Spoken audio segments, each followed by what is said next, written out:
You were mentioning Ann Campbell Yeah, had said, they need you. yeah, And so you reported the next week to CBS television. yeah. And what was your first job? Captain Kangaroo. I went there, and their incident was in Letha Krantz Hall. What I mentioned before, that was one of the shows that was done in Letha Krantz Hall. And Now, had the show been on the air prior? oh yeah, the show was on for several years before I joined it, because the show I think started in the 50s. I think. Mid 50s, maybe? I think so. Mm-hmm. Because I joined it then, 62 I think it was, Mm-hmm. and they'd been on about 4 or 5 years or more, and so on. Because I joined it in 62 as a stage manager, and I used to harass them after I got to know them and got embedded in part of the show. I used to say, when are you going to put a black child on the show, a black character? I said, this is America. I said, we're trying to teach children to be American, which is a melting pot, everybody.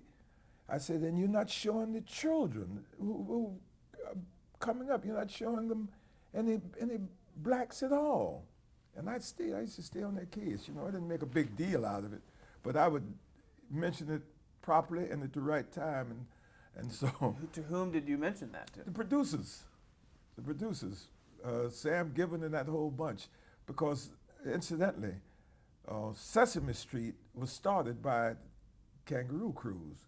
The producers from Captain Kangaroo were the original producers of Sesame Street. But anyway, I used to mention it to them, and so 1968, I was getting ready. I was stage managing Cronkite, and getting ready to go with Cronkite for the terrible convention, Democratic convention in Chicago. And one of the producers came to me and said, Jimmy, we finally going to give in to what you've been on our case about. I said, what's that? He said, we're going to add a black actor to the show. I said, hey, great, give me a shot at it. He said, I said, hey, I'm stage managing because I can't find enough performing to do. I said, I'm an actor. He says, well, we're going to audition the people this week. I said, you can't do that to me. I said, I'm scheduled to go with Walter Cronkite to the convention. You got to give me a shot at it. He says, well, tell you what we'll do then. We will audition the people we are going to audition, and then we will hold off settling on anyone until you come back and get a shot at the audition. I said, fair enough.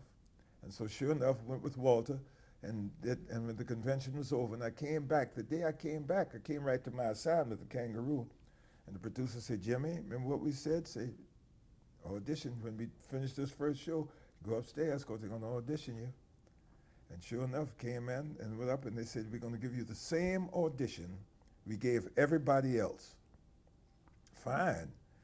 And I did the audition, came back down to do the second show because we used to tape 2 shows a day. And it came down, and the captain said, you should pardon the expression, captain said, you son of a bitch. I said, now what's that all about? What'd I do now? He said, you haven't done anything except that you got the part. I said, what? He says, and I want you to know, Jimmy, it's not because we know you and like your work and so on. You did the best audition. I said, well, thank you, because I appreciate getting it that way. I would rather get it that way off my talent, And sure enough, and so then CBS, a couple of vice presidents, again this time, told me, Jimmy, the Kangaroo wants you over there. I said, yes, as an actor. He says, well, now, you're a staff stage manager. Would you like to pack in the staff, and we'll still work you freelance and do that? I says, no, I would like to do both. He said, you can do both at the same time? I said, I can. He said, can you work? I said, if you let me work it out, I can work it out, and I'll do both.